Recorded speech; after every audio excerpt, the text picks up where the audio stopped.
Hello students, very good morning to all of you my dear students. तो welcome है आप लोग का इस यूट्यूब चैनल पे। ठीक है, तो मैं बहुत दिनों के बाद आज इस यूट्यूब चैनल पे आया हूँ और अब से मैं कंटिन्यू रहूँगा। अब इस चैनल पे आप लोग को फिजिक्स एंड केमिस्ट्रीज के भी वीडियोज़ मिलेंगे, तो आप प्लीज़ उसे भी देखिएगा। एंड जो भी चैप्टर्स आप लोग का होगा फिजिक्स केमिस्ट्री मैथ्स में, उसके रिगार्डिंग जो भी टॉपिक्स होंगे तो सारे की PDF आप लोग को मिलेंगे व्हाट्सएप ग्रुप पे। तो आप लोग प्लीज़ क्या करेगा, व्हाट्सएप ग्रुप ज्वाइन कर लीजिए। उसके लिए कुछ नॉर्मल चार्जेस हैं, ठीक है। तो आप लोग उस व्हाट्सएप ग्रुप को ज्वाइन करके PDF लीजिएगा और फिर सारे क्वेश्चंस को आप लोग सॉल्व करेगा। फिर जो आपका पर्सनल क्वेश्चंस होगा उस चैप्टर्स के रिगार्डिंग उसका भी सॉल्यूशन मिलेगा, ठीक है। तो चलिए आज हम स्टार्ट करने वाले हैं थर्ड चैप्टर, जो कि क्लास 10 का है, pair of linear equations in two variable. आप लोग को मैं 2 चैप्टर्स पढ़ा चुका हूँ, ठीक है। जो लोग भी वीडियो नहीं देखे हैं तो प्लीज़ आप लोग क्या करेगा कि प्लेलिस्ट में सारा वीडियोज़ लगा हुआ है, चाहे वो रियल नंबर का हो, ठीक है, रियल नंबर का हो या आपका पॉलिनोमियल्स का हो। तो ये सारे का वीडियोज पूरा लगा हुआ है प्लेलिस्ट में, एक सीक्वेंस में लगा हुआ है। तो आप लोग प्लीज़ उसे देख लीजिएगा, ठीक है। उसमें भी जहाँ पे जो आपको प्रॉब्लम होगा तो फिर उसके रिगार्डिंग आप पूछ सकते हैं, ठीक है। तो चलिए आज हम लोग ये चैप्टर स्टार्ट करने वाले हैं, pair of linear equation into variables. WhatsApp group आप लोग ज्वाइन कर लीजिएगा, मैं डिस्क्रिप्शन बॉक्स में व्हाट्सएप नंबर दे दूंगा, ठीक है। चलिए देखिए, pair of linear equation into variable में देखिए तो आप लोग क्लास 9 में पढ़े होंगे लीनियर इक्वेशन, सॉरी क्लास 8 में आप लोग पढ़े होंगे लीनियर इक्वेशन 1 वेरिएबल। क्लास आप लोग 9 में पढ़े होंगे लीनियर इक्वेशन इनटू वेरिएबल, ठीक है। बट आज आपको पढ़ना क्या है, pair of linear equations into variables, ठीक है। तो देखिए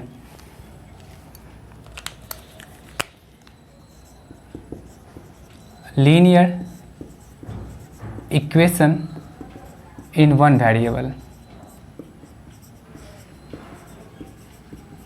आप लोग पढ़े होंगे ax plus b equal to 0, ठीक है। जहाँ पे आपका a जो होता है वो 0 के इक्वल नहीं होना चाहिए, ठीक है। जैसे आप पढ़े होंगे 2x प्लस 5 3x माइनस 4, ठीक है। तो ये सब आपके क्या है, linear equation in 1 variable, okay.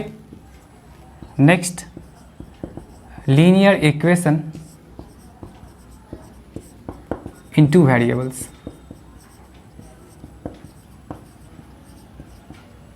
देखिए इसका जो स्टैंडर्ड फॉर्म होता है वो क्या होता है आपका, ax plus b y plus c equal to 0, ठीक है।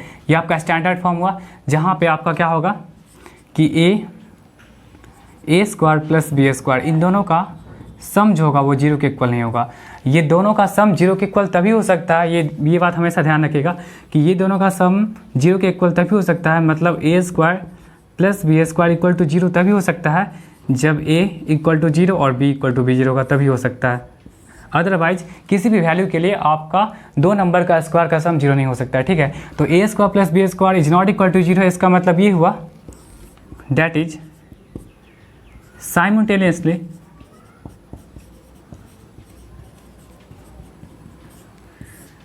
a and b are not 0, ठीक है। एक साथ क्या होगा, दोनों 0 नहीं हो सकता है। जैसे देखिए आप, जैसे आप लिखते हो 0x plus 0y plus 4 equal to 0। तो देखिए तो इस सबको सॉल्व करें तो कितना हो जाएगा आपका, 4 इक्वल टू 0 हो गया। 4 इक्वल टू 0 क्या बताता है आपका, एक एब्जर्व्ड रिजल्ट बताता है, एब्जर्व्ड रिजल्ट बताता है, मतलब एक गलत रिजल्ट है, ठीक है। फिर आप ये भी नहीं कह सकते हैं 2x plus 0y plus 5 equal to 0।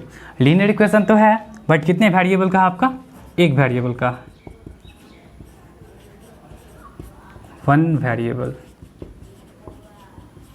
ठीक है। उसके बाद देखिए 0x plus 3y plus 9 equal to 0। ये भी देखिए तो इसको सॉल्व करिए तो क्या हो जाएगा आपका 3y प्लस 9 इक्वल टू 0।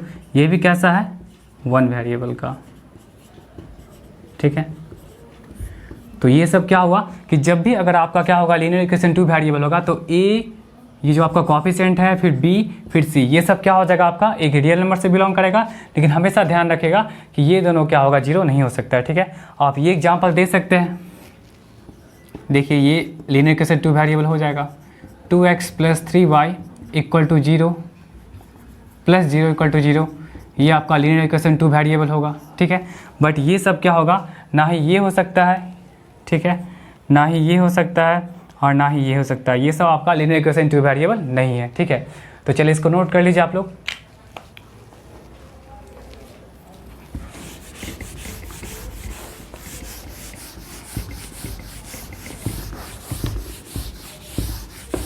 अब देखिए हम लोग को पढ़ना क्या है, linear equation, pair of linear equation in two variable.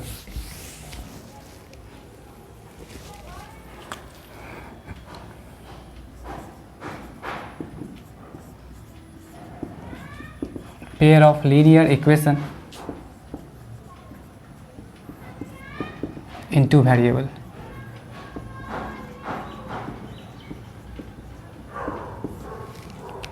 देखिए इसमें आपका ये हो सकता है a1x plus b1y plus c1 equal to 0, फिर क्या हो जाएगा a2x plus b2y plus c2 equal to 0।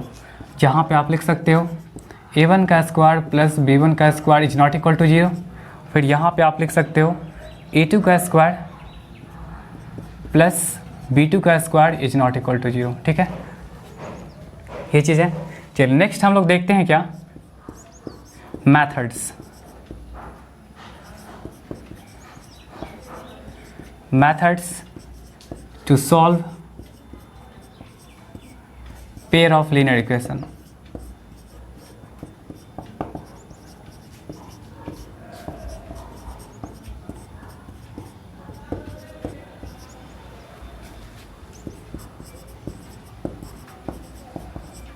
देखिए methods to solve pair of linear equations into variables, मतलब कौन कौन सा मेथड्स है जिससे हम लोग लीनियर इक्वेशन इनटू वेरिएबल्स को सॉल्व कर सकते हैं।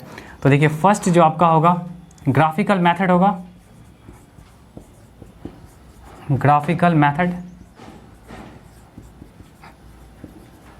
और सेकेंड जो होगा आपका अलजेब्राइक मेथड।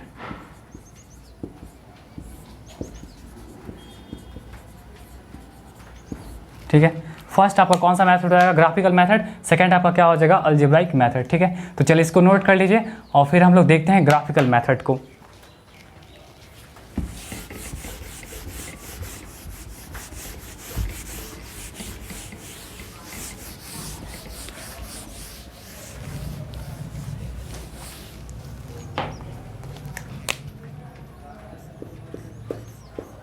देखिए ग्राफिकल मेथड में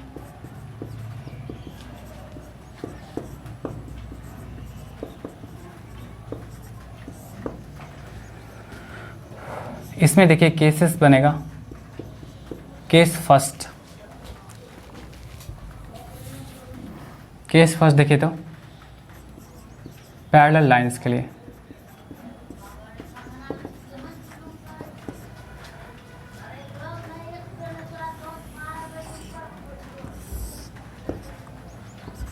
ये आप लोग कार्टेशियन सिस्टम समझते होंगे, ठीक है। फर्स्ट लाइन का इक्वेशन हो गया a1x plus b1y plus c1 equal to 0, और इसी तरह का सेकेंड लाइन जिसके पैरेलल है a2x plus b2y plus c2 equal to 0, ठीक है। ये आपका दो लाइन है जो आपका क्या है, एक पैरेलल लाइन है। तो यहाँ पे इसका कंडीशन जो होगा, कंडीशन देखिए जब भी दो लाइन अगर पैरेलल है तो इसके लिए कंडीशन आपका क्या हो जाएगा, a1 by a2 equal to b1 by b2 equal to not c1 by क्या हो जाएगा, c2 हो जाएगा, ठीक है। ये ध्यान रखिएगा कि जब भी अगर दो लाइन्स पैरेलल है तो उसके लिए कंडीशन क्या होगा कि a1 बाई a2 मतलब क्या, coefficient of x by first line का कॉफिशिएंट ऑफ x, फिर इन दोनों के कॉफिशिएंट x का रेशियो, फिर कॉफिशिएंट ऑफ y का रेशियो, फिर कांस्टेंट का रेशियो, ठीक है। तो ये a1 by a2 equal to not a1 by a2 equal to b1 by b2 equal to not c1 by c2, ये आपका कंडीशन हो गया, ठीक है। इसमें हो जाएगा आपका सॉल्यूशन का बात करेंगे तो क्या हो जाएगा, नो सॉल्यूशन, ठीक है। इस तरह के कंडीशन में क्या होगा, नो सॉल्यूशन होगा। फिर उसके बाद ग्राफ जो होगा इसका, ग्राफ कैसा होगा, पैरेलल होगा, ग्राफ क्या हो जाएगा, पैरेलल लाइंस होगा, जहाँ भी नो सॉल्यूशन आएगा ग्राफ क्या हो जाएगा, हमेशा एक पैरेलल लाइंस होगा, ठीक है। फिर लास्ट इसका अगर आप बात करिएगा सिस्टम का, ठीक है, तो सिस्टम जो होगा इसका इनकंसिस्टेंट सिस्टम होगा, इनकंसिस्टेंट सिस्टम। मतलब जब भी आप अगर आपका इनकंसिस्टेंट सिस्टम होगा तो वहाँ पे क्या होगा, सॉल्यूशन नहीं हो सकता है। सॉल्यूशन नहीं होने का मतलब क्या होगा कि अगर जब भी अगर आपका दो लीनियर इक्वेशन टू वेरिएबल्स है, अगर इनकंसिस्टेंट सिस्टम को फॉलो कर रहा है तो उसका कोई भी सॉल्यूशन नहीं होगा। कोई भी सॉल्यूशन मतलब एक्स वाई का वैल्यू नहीं निकल सकता है। और जब भी उसका हम लोग ग्राफ ड्रॉ करेंगे तो ऑलवेज क्या होगा, पैरेलल लाइंस होगा, ठीक है। चलिए इसको नोट कर लीजिए। सेकेंड केस को देखते हैं हम लोग। सेकेंड केस देखिए, इंटरसेक्टिंग लाइन। इंटरसेक्टिंग लाइन, देखिए अब इंटरसेक्टिंग लाइन क्या होता है। इंटरसेक्टिंग का मतलब ये हो गया आपका कहीं ना कहीं क्या होगा आपका, वो मीट करेगा। देखिए ये आपका लाइन L1 हुआ, क्या हो जाएगा इसका equation a1x plus b1y plus c1 equal to 0। और ये लाइन आपका क्या हो जाएगा, L2 हो जाएगा, जहाँ पे क्या हो जाएगा a2x plus b2y plus c2 equal to 0, ठीक है। और ये यहाँ पे इसका क्या हो जाएगा, पॉइंट ऑफ इंटरसेक्शन है, जिसको हम लोग P या Q कुछ भी बोल सकते हैं। चलिए देखिए, तो इंटरसेक्टिंग लाइन में इसके लिए कंडीशन क्या होगा,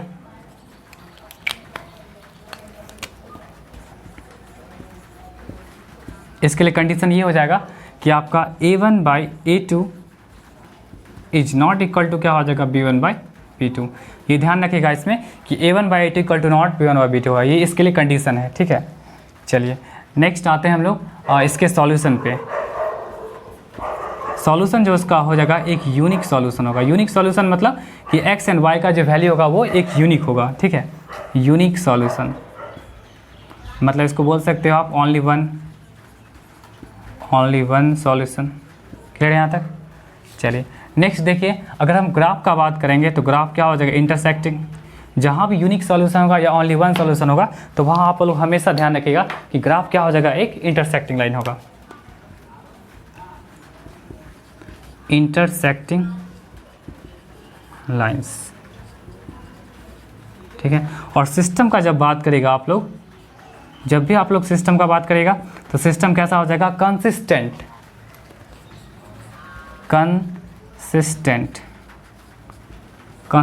सिस्टम में आएगा ये। क्लियर है यहाँ तक।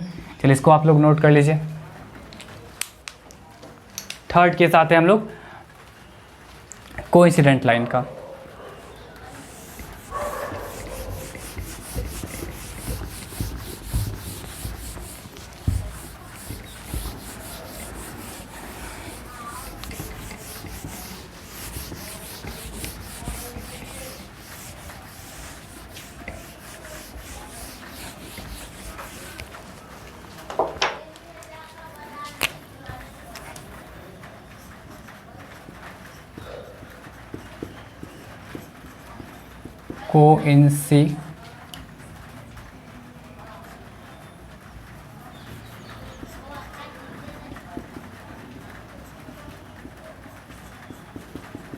Coincident line,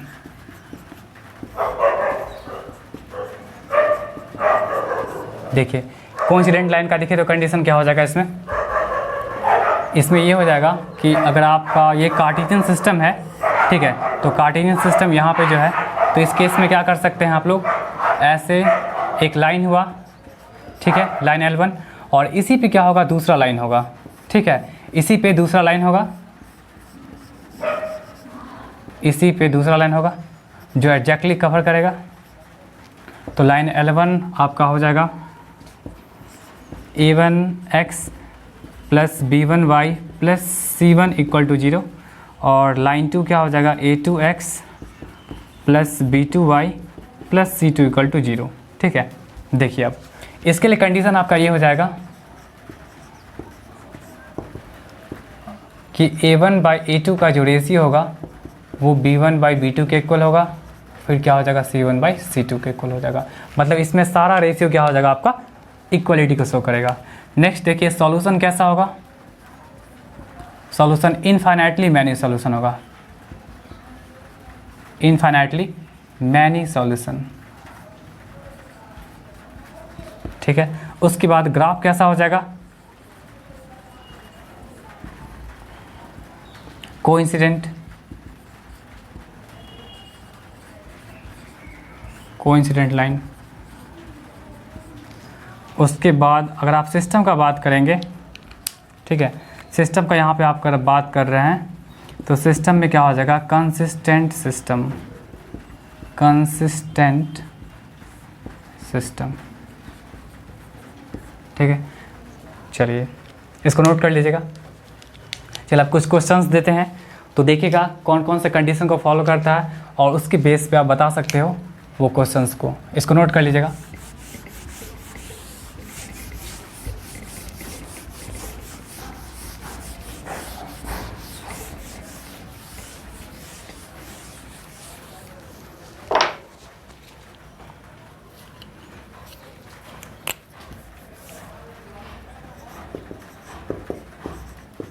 Identify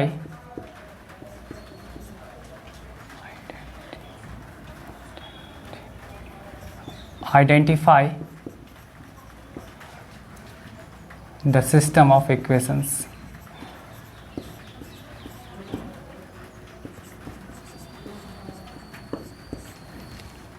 Identify the system of equations। देखिए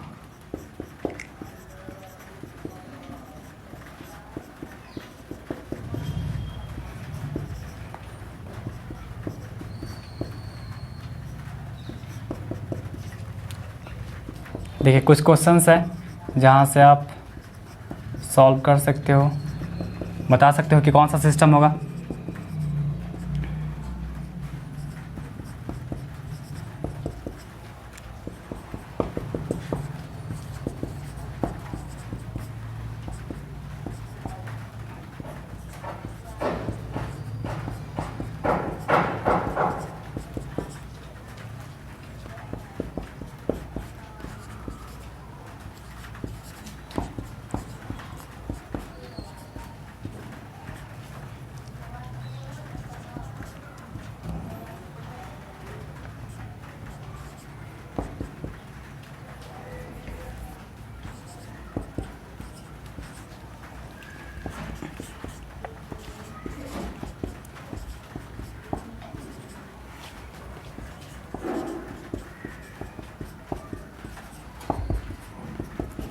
देख लीजिए ये 5 क्वेश्चंस है, आप लोग को बताना है कि इसमें आइडेंटिफाई करना है कि ये सिस्टम, ये इक्वेशन जो होगा वो किस सिस्टम को फॉलो कर रहा है, ठीक है। आपका कंसिस्टेंट सिस्टम होगा या इनकंसिस्टेंट सिस्टम होगा।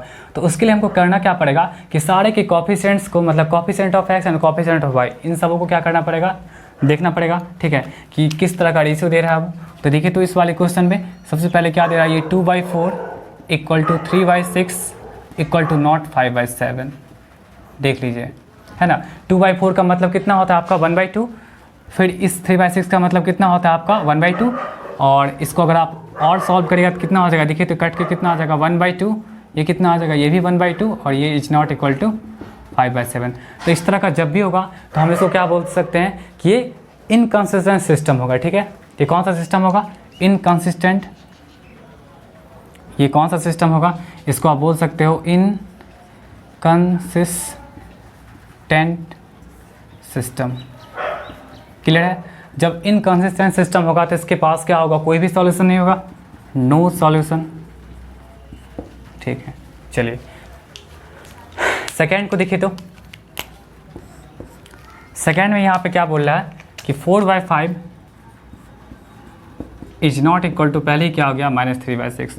ये दोनों का भी इक्वलिटी को शो नहीं करेगा। तो जब ऐसा कुछ है तो इसको आप बता सकते हो कि ये एक क्या हो जाएगा, कंसिस्टेंट सिस्टम होगा, कंसिस्टेंट सिस्टम। और सॉल्यूशन इसमें कितना हो जाएंगे, सॉल्यूशन देखिए तो जब भी कंसिस्टेंट सिस्टम होता है तो कितने सॉल्यूशन होते हैं, unique solution, unique solution. Clear है यहाँ तक। चलिए थर्ड क्वेश्चन को देखिए। यहाँ देखिए तो इसमें 5/10 = -2/4 = क्या हो जाएगा 7/14। देखिए सबको अगर कट करिएगा तो यहाँ पे क्या हो जाएगा, ये भी आपका 1/2 होगा, ये भी आपका 1/2 हो जाएगा, ये भी 1/2 हो जाएगा, ठीक है। ये कट के कितना हो जाएगा 1/2, ये भी कटा, ये भी कितना हो जाएगा 1/2, और ये भी कटा, ये कितना हो जाएगा 1/2। तो जब सब इक्वलिटी को शो करता है तो यहाँ पे सिस्टम कैसा हो जाएगा, सिस्टम यहाँ पे हो जाएगा कंसिस्टेंट। अगेन सिस्टम क्या हो जाएगा आपका, कंसिस्टेंट सिस्टम हो जाएगा, ठीक है। और जब कंसिस्टेंट सिस्टम होगा तो उस केस में आपका सॉल्यूशन क्या हो जाएगा, यहाँ पे infinite many solution, infinite many solution, ठीक है। फिर नेक्स्ट देखिए आपका फोर्थ क्वेश्चन, ये आपका क्या बोल रहा है, इसमें देखिए तो 2/4 कोफिशिएंट 2/4, नेक्स्ट आपका क्या है 6/12, फिर क्या आपका 7/8। देखिए तो ये दोनों तो आपका इक्वल होगा, ये तो इक्वल नहीं है, ठीक है। तो देखिए तो सॉरी 2/4 का मतलब कितना हो जाएगा आपका 1/2, और ये भी क्या हो जाएगा आपका 1/2, ठीक है। और ये जो कि इसके इक्वल नहीं है तो यहाँ पे क्या हो जाएगा आपका कंसिस्टेंट, सॉरी इनकंसिस्टेंट सिस्टम। और जब भी इनकंसिस्टेंट होगा तो उस केस में क्या हो जाएगा, सॉल्यूशन नो हो जाएगा, नो सॉल्यूशन, ठीक है। लास्ट देख लीजिए आप लोग, 4/3 इज नॉट इक्वल टू 6/7। अब हो गया, जब दोनों इक्वलिटी नहीं है तो यहीं पे स्टॉप हो जाइए। और देखिए जब नहीं इक्वलिटी है तो इसका मतलब ये कौन सा सिस्टम देगा आपका, कंसिस्टेंट सिस्टम, कंसिस्टेंट सिस्टम। और जब भी कंसिस्टेंट सिस्टम होगा तो उस केस में क्या हो जाएगा, सॉल्यूशन आपका पॉसिबल होगा, और सॉल्यूशन जो है क्या हो जाएगा आपका एक यूनिक सॉल्यूशन होगा। यूनिक इन द सेंस क्या हो जाएगा आपका कि जो भी होगा वो क्या होगा, एक ओनली वन सॉल्यूशन होगा, मतलब एक्स और वाई का जो वैल्यू होगा क्या होगा आपका एक ही आएगा, ठीक है। चलिए तो इसको नोट कर लीजिए, आई थिंक आपको समझ में आ गया होगा, बहुत आसान था, ठीक है।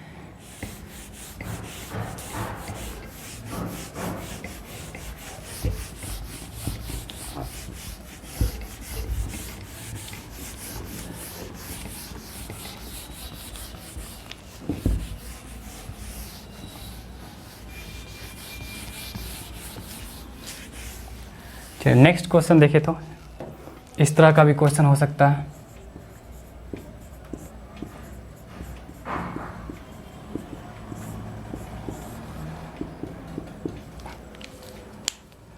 एनसीईआरटी का क्वेश्चन देख लीजिए।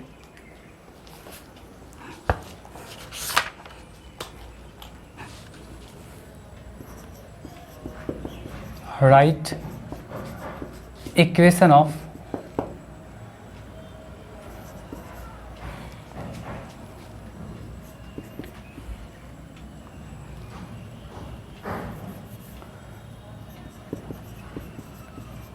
intersecting lines, फिर आपका हो जाएगा parallel lines,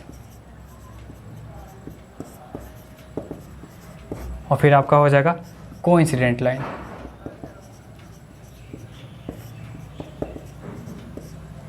if you have an equation 2x + 3y - 8 = 0। देखिए ये आपका क्वेश्चन है कि आपको इक्वेशन लिखना है क्या चीज़ का, इंटरसेक्टिंग लाइन का, पैरेलल लाइंस का और कोइंसिडेंट लाइन का। जब आपके पास एक इक्वेशन दिया हुआ है 2x + 3y - 8 = 0 दिया हुआ है, ठीक है। तो इसमें कैसे लिखेगा, यहाँ ध्यान दीजिए। तो देखिए इंटरसेक्टिंग लाइन है तो इंटरसेक्टिंग का मतलब क्या होता है कि स्टार्टिंग का जो दोनों कोएफिशिएंट का जो रेशियो था x और y का वो क्या था, इक्वलिटी को शो नहीं करता था, याद है। इंटरसेक्टिंग के लिए हम बताए थे कि a1/a2 is not equal to क्या हो जाएगा, b1/b2, यही था। पैरेलल के लिए क्या हो जाएगा कि स्टार्टिंग का दो इक्वल होगा, स्टार्टिंग का दो क्या होता है, इक्वल होता है, और लास्ट का क्या होता है, अनइक्वलिटी को शो करता है। और आपका कोइंसिडेंट का क्या था कि सारा का सारा इक्वलिटी को शो करता था, ठीक है, यही चीज़ था क्या। अब देखिए अब आपको क्या करना है, इंटरसेक्टिंग लाइन का बताना है। तो क्या करेगा, 2x + 3y - 8 = 0 है।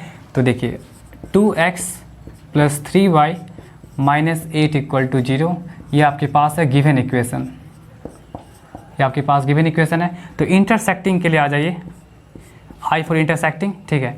चलिए इंटरसेक्टिंग के लिए देखिए तो यहाँ पे क्या हो जाएगा, आप क्या कर सकते हैं कि ये बस आप कोई भी इक्वेशन ले सकते हैं जहाँ पे क्या हो जाएगा कि जो भी इक्वेशन लिखिएगा उसमें कोफिशिएंट ऑफ एक्स और कोफिशिएंट ऑफ वाई का रेशियो जो होगा वो इक्वलिटी को शो नहीं करेगा। आप चाहेगा तो कुछ भी लिख सकते हैं, जैसे लिख दीजिए 4x + 5y, कुछ भी लिख दीजिए। देखिए ये आपका क्या हो जाएगा, इंटरसेक्टिंग लाइन का इक्वेशन हो गया। देख लीजिए अब अगर आप 2/4 और 3/5 का रेशियो ले रहे हैं तो कभी भी 2/4 क्या होगा, 3/5 के इक्वल नहीं हुआ। तो इसका मतलब क्या हो जाएगा कि जब भी अगर आपके पास कोई अगर इक्वेशन दिया हुआ है, ठीक है, पहले से, और तब जाकर अगर आपको इंटरसेक्टिंग लाइन का इक्वेशन लिखना है तो आप क्या करेगा, कुछ ऐसे इक्वेशन को कंसिडर आप लोग करिएगा जहाँ पे एक coefficient of ratio of x और फिर ये एक्स वाई का जो रेशियो होगा वो इक्वलिटी शो नहीं करेगा। मतलब कि 2/4 जो होगा कभी भी 3/5 के इक्वल नहीं हो सकता है। तो ये क्या हो जाएगा, आपका एक इंटरसेक्टिंग लाइन का इक्वेशन हो गया। और भी आप दे सकते हो, जैसे दे सकते हो -3x प्लस क्या दे सकते हो 7y + 4 = 0, ये भी दे सकते हो। कुछ भी ऐसा लिखेगा इक्वेशन जहाँ पे क्या होगा कि x का जो कोफिशिएंट है उन दोनों का रेशियो और y का जो कोफिशिएंट है उन दोनों का रेशियो जो होगा वो कभी इक्वलिटी को शो नहीं करेगा। देखिए 2/-3 और 3/7 कभी इक्वलिटी को शो करेगा नहीं करेगा, ये नॉट इक्वलिटी को शो करेगा। तो उस केस में क्या हो जाएगा, आपका एक यूनिक सॉल्यूशन होगा, मतलब उसमें ग्राफ कैसा होगा, आपका इंटरसेक्टिंग लाइन होगा, ठीक है। चलिए सेकेंड, आपका कोई भी इक्वेशन कंसिडर कर सकते हैं अपने मन से, बस ये ध्यान रखना चाहिए कि जो कोफिशिएंट ऑफ एक्स होगा और कोफिशिएंट ऑफ वाई जो होगा उस सब का रेशियो क्या होगा, इक्वलिटी नहीं शो होना चाहिए। सेकंड है आपका पैरेलल लाइन। तो पैरेलल लाइन में कंडीशन क्या है कि स्टार्टिंग का दोनों a1/a2 = b1/b2 होगा, ठीक है। और फिर आप क्या करेगा, c1/c2 को कुछ डिफरेंट ले लीजिएगा। देखिए ये 2x है, कुछ भी ले लीजिए, सपोज आप 2 ही ले लीजिए, इसको भी सपोज 3 ले लीजिए, और ये है इसको बस आप चेंज कर दीजिए, कुछ अलग ले लीजिए। देख लीजिए 2/2 सेम है, 3/3 सेम है, ठीक है, बट -8/5 आपका सेम नहीं है। तो इस केस में क्या हो जाएगा कि जो भी आपका इक्वेशन लिखा हुआ है इसके रिस्पेक्ट में जो लिखा हुआ इक्वेशन है तो ये दोनों इक्वेशन क्या हो जाएगा, आपका पैरेलल लाइन्स हमेशा देगा। समझ में आया? आप चाहेगा तो आप इसके कोफिशिएंट को चेंज ही कर लीजिए। देखिए 2x है तो आप कुछ भी ले सकते हैं, 5x, ठीक है। फिर यहाँ पे आप क्या करिए, रुक जाइए, कुछ ऐसा लीजिए, इसको आप ले सकते हो 4x, फिर इसको ले सकते हो आप 6y, ठीक है, और इसको ले सकते हो आप कितना, कुछ दूसरा चीज़ ले लीजिए 7।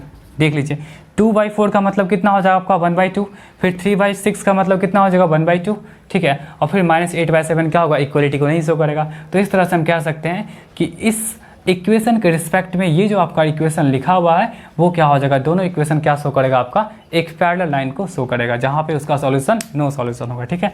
चलिए लास्ट देखते हैं हम लोग, कोइंसिडेंट लाइन, ठीक है। तो कोइंसिडेंट लाइन का मतलब ये हो जाएगा कि आप जैसे जो भी इक्वेशन गिवन है, ठीक है, जो भी इक्वेशन गिवन है उसके रिस्पेक्ट में क्या करिए, किसी भी नॉन जीरो नंबर से मल्टीप्लाई कर दीजिए। नॉन जीरो नंबर का मतलब क्या होता है आपका, कि कोई भी ऐसा नंबर जो जीरो ना हो। जैसे आप जीरो को छोड़ के किसी भी नंबर से इस पूरे इक्वेशन को मल्टीप्लाई कर दीजिए, तब जाके जो आपका इक्वेशन बनेगा वो दोनों का अगर रेशियो लेते हैं अगर आप एक्स वाई और कांस्टेंट का, तो वो हमेशा क्या होगा, एक कोइंसिडेंट लाइन होगा। देखिए जैसे 2x + 3y - 8 = 0 है, तो आप कोई भी एक नॉन जीरो क्वांटिटी से मल्टीप्लाई कर दीजिए। नॉन जीरो क्वांटिटी का मतलब ये होता है कि एक ऐसा नंबर जो जीरो के इक्वल नहीं हो, ठीक है। तो आप सपोज कि 2 से मल्टीप्लाई कर दीजिए, कितना हो जाएगा, देखिए तो 4x + 6y - 16 = 0। देख लीजिए 2/4 भी 1/2 देगा, 3/6 भी 1/2 देगा, -8y - 16 भी 1/2 देगा। आप किसी भी नंबर से मल्टीप्लाई कर सकते हैं, 3 से भी कर सकते हैं। 3 × 2 कितना हो जाएगा 6x, फिर क्या 3 × 3 कितना हो जाएगा 9y, ठीक है, फिर 8 × 3 कितना हो जाएगा आपका 24। देख लीजिए रेशियो निकालिए, 2/6 का मतलब 1/3, फिर 3/9 का मतलब 1/3, फिर -8y - 24 का मतलब क्या हो जाएगा 1/3। तो इस तरह से आप क्या कर सकते हो कि अगर आपके पास एक अगर इक्वेशन दिया हुआ है तो आप इसको क्या कर सकते हो, लिख सकते हो। इंटरसेक्टिंग लाइन का अलग लिख सकते हो, पैरेलल का भी लिख सकते हो, एंड कोइंसिडेंट का भी लिख सकते हो, ठीक है। कभी कभी क्या करेगा, इंटरसेक्टिंग लाइन नहीं दे करके बोल देगा कि यूनिक सॉल्यूशन जिसका होता है उसका इक्वेशन लिखने के लिए, कभी कभी बोल देगा कि पैरेलल के प्लेस पे कि आपका नो सॉल्यूशन उसका लिखिए, ठीक है। और कभी कभी बोल देगा कि इन्फिनिटी मैनी सॉल्यूशंस है, then you have to write the equation of line with respect to 2x + 3y - 8 = 0। Okay, तो इसको नोट कर लीजिए।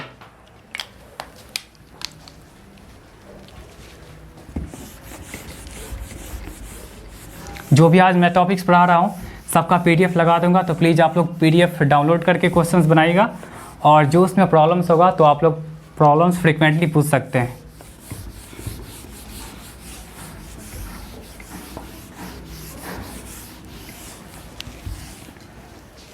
चलिए नेक्स्ट क्वेश्चन देखिए।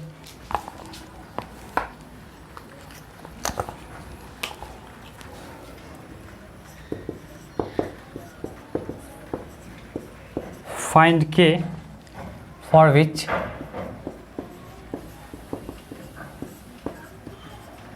equations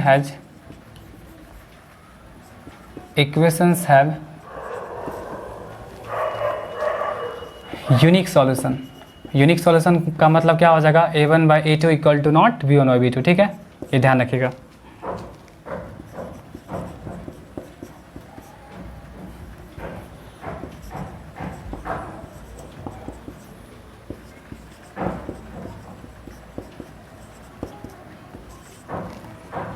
देखिए यही क्वेश्चन है कि K का वैल्यू निकालने के लिए,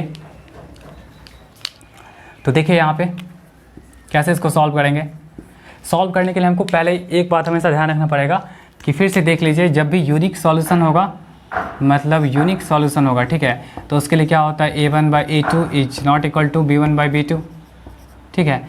जब अगर फिर नो सॉल्यूशन होता है, तो नो सॉल्यूशन के लिए कंडीशन याद होगा आपको, a1/a2 is b1/b2 is not equal to क्या हो जाएगा, c1/c2। और फिर अगर इन्फाइनाइटली मैनी सॉल्यूशन है, इनफाइनाइट सॉल्यूशन के लिए, तो आप लोग को याद होगा a1/a2 is equal to b1/b2 is equal to c1/c2, यही चीज़ होता है। चलिए यहाँ पे देखिए, तो आपके पास a1 क्या है 4, b1 क्या है k, c1 क्या है आपका 8, क्लियर है यहाँ तक। फिर देखिए तो a2 क्या है आपका 2, b2 क्या है आपका 2, और c2 क्या है, ये भी 2 है, ठीक है। तो आपको क्या करना है, यहाँ से K का वैल्यू कैलकुलेट करना है, ठीक है। तो देखिए कैसे आएगा, कंडीशन क्या होता है याद होगा, कंडीशन है a1/a2 is not equal to क्या हो जाएगा, b1/b2, यही चीज़ है आपके पास। चलिए तो देखिए, तो यहाँ पे a1 क्या है आपके पास 4/2 इज नॉट इक्वल टू क्या हो जाएगा, k/2। तो यहाँ से इसको सॉल्व कर लीजिए, तो k की वैल्यू क्या हो गया, नॉट 4। इसका मतलब ये हो जाएगा कि k का वो सारा वैल्यू एक्सेप्टेबल है, बट 4 नहीं होगा, ठीक है। तो k का सारा वैल्यू एक्सेप्टेबल है, all the values of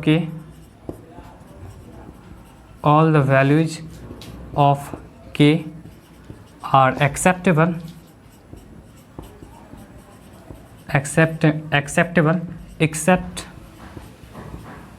accept क्या हो जाएगा आपका 4। सारा वैल्यू k का एक्सेप्टेबल है, बस 4 नहीं होगा। तो यही आपका क्या हो जाएगा, सॉल्यूशन हो जाएगा। समझ में आया, k का वो सारा वैल्यू एक्सेप्टेबल है, मतलब k का वैल्यू जो होगा वो 4 नहीं होगा, बाद बाकी वो सारा नंबर हो सकता है, ठीक है। चलिए सेकेंड क्वेश्चन को आते हैं, देखते हैं। ऐसा ही क्वेश्चन है आपका, ठीक है, कि यूनिक सॉल्यूशन दे देगा, फिर बोलेगा कि k क्या हो सकता है, तो k जो होगा 4 के इक्वल नहीं होगा, बाद बाकी सारा नंबर ले सकता है जो डिफाइन होने लायक हो, ठीक है।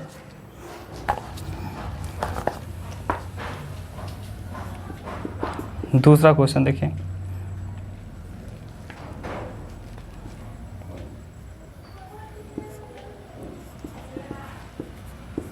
Find k for many solutions. Many solution या इनफाइनाइट मैनी सॉल्यूशन दोनों सेम थिंग है।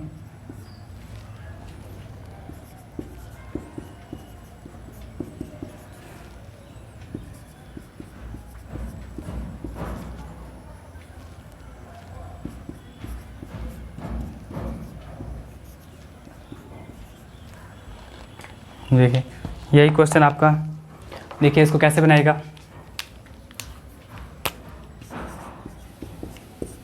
देखिए तो k का वैल्यू पता करना है, ठीक है।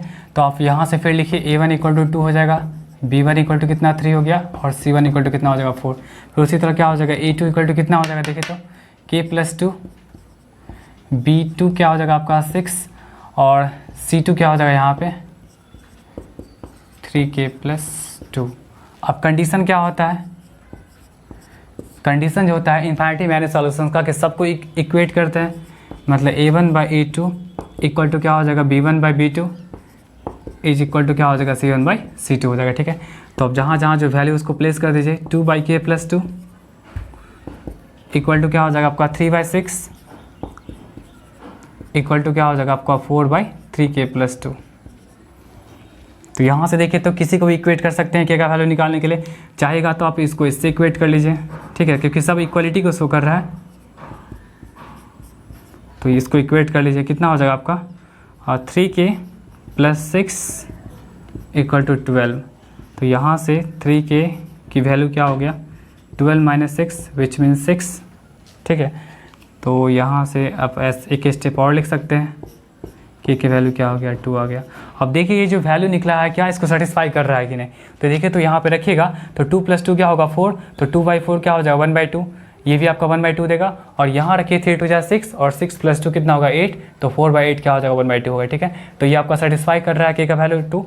तो यहाँ से आपको बता सकते हो कि k = 2 पे क्या हो जाएगा, यहाँ पे ये मैनी सॉल्यूशंस देगा। आप चाहेगा तो इसको इससे भी इक्वेट कर सकते हैं, वहाँ से ही वही बात आएगा। ठीक है, चलिए एक और लास्ट क्वेश्चन देख लीजिए आप लोग।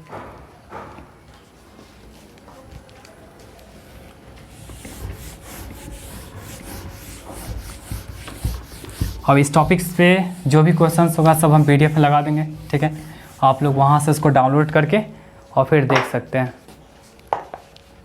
बनाइएगा, सॉल्व करिएगा, जो प्रॉब्लम होगा पूछ सकते हैं आप लोग।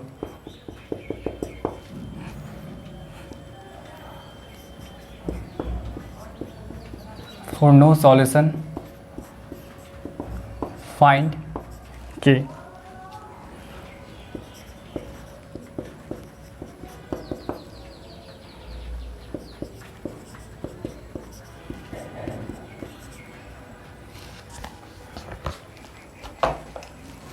चलिए देखिए यहाँ पे, अब देखिए नो सॉल्यूशन के लिए हमको क्या करना है, k को कैलकुलेट करना है। तो बहुत इजी है, क्या करिए पहले आप लिख लीजिए a1 की वैल्यू k, b1 क्या हो जाएगा आपका 3, c1 क्या हो जाएगा आपका 1। ठीक है, चलिए फिर देखिए a2 देखिए तो कितना हो जाएगा 12, b2 कितना हो जाएगा आपका, ये भी k हो गया, और c2 कितना हो जाएगा आपका 2 हो जाएगा। कंडीशन आपको याद होगा, कंडीशन क्या होता है इसका, a1/a2 b1/b2 is not equal to क्या हो जाएगा c1/c2। ठीक है, तो यहाँ से k का वैल्यू जब कैलकुलेट करना है तो a1 के प्लेस पे रख सकते हैं आप लोग k/12, ये फिर क्या हो जाएगा 3/k और नॉट इक्वल टू क्या हो जाएगा 1/2। ठीक है, आपको तो एक्चुअली कैलकुलेट करना है k का वैल्यू, तो आप इन दोनों को ही ले लीजिए। कितना हो जाएगा k² इक्वल टू 36। तो k² इक्वल टू 36 है, इसका पावर 2 है, तो इसका मतलब दो वैल्यू आएगा k का। तो k का कौन कौन सा वैल्यू आएगा +-6। ठीक है, क्योंकि +6 का भी स्क्वायर करेगा तो आपका 36 आएगा, और -6 का स्क्वायर करेगा फिर भी 36 आएगा। तो इस तरह से आपके पास क्या होगा कि k का 2 वैल्यू हुआ। बट अब एग्जैक्ट वैल्यू क्या होगा उसको क्या करें, यहाँ पे चेक करके देखिए। तो अगर आप रखते हैं यहाँ पे, सपोज अगर आप 6 रखते हैं यहाँ पे, तो 6/12 1/2 देगा, 3/6 1/2 देगा, ये 1/2। तो मतलब k = 6 पॉसिबल है। आप देखते हैं k = -6 रख के, तो k = -6 रखे तो यहाँ पे क्या हो जाएगा, ये पहले एक ये तो पॉसिबल है नहीं, क्योंकि देखिए यहाँ पे 6/12 का मतलब 1/2 हो गया, फिर 3/6 का मतलब 1/2 हो गया, ये 1/2, सब का सब इक्वलिटी शो कर रहा है। तो ये तो वैल्यू पास पॉसिबल होगा नहीं, बिकॉज नो सॉल्यूशन के लिए कंडीशन क्या होता है, देख लीजिए नो सॉल्यूशन कंडीशन क्या होता है कि स्टार्टिंग का तो इक्वल होना चाहिए, लास्ट अनइक्वलिटी को शो करना चाहिए। अब देखिए k = -6 रखिए तो क्या हो जाएगा, देखिए तो -6/12 क्या हो जाएगा -1/2, फिर क्या हो जाएगा 3/-6 मतलब -1/2। ठीक है, और फिर ये 1/2, मतलब ये दोनों स्टार्टिंग का इक्वलिटी शो कर रहा है और ये इक्वलिटी शो नहीं कर रहा है, तो उस केस में k = -6 ही आपका आंसर होगा। ठीक है, तो इस तरह से आज एक ग्राफिकल मेथड्स में आप लोग को जो सिस्टम था, एक था कंसिस्टेंट सिस्टम, एक था इनकंसिस्टेंट सिस्टम, उस पर बेस्ड कुछ क्वेश्चंस करवाएं, कॉन्सेप्ट ही बता दिए हैं। ठीक है, तो इसी कॉन्सेप्ट पे जो सारा क्वेश्चंस है मैं PDF लगा दूंगा, आप लोग प्लीज़ क्या करेगा व्हाट्सएप ग्रुप में मैं सेंड कर दूंगा, तो उससे आप लोग डाउनलोड करके और उसको सॉल्व करेगा, और जो प्रॉब्लम्स होगा उसमें आप पूछ सकते हैं। ठीक है, और इस टॉपिक के रिगार्डिंग और भी कोई अगर क्वेश्चंस जो आपको पूछना होगा तो वहाँ से भी आप लोग फ्रिक्वेंटली पूछ सकते हैं। ठीक है, तो तब तक के लिए आप लोग अच्छे से पढ़िए एंड ऑल द बेस्ट।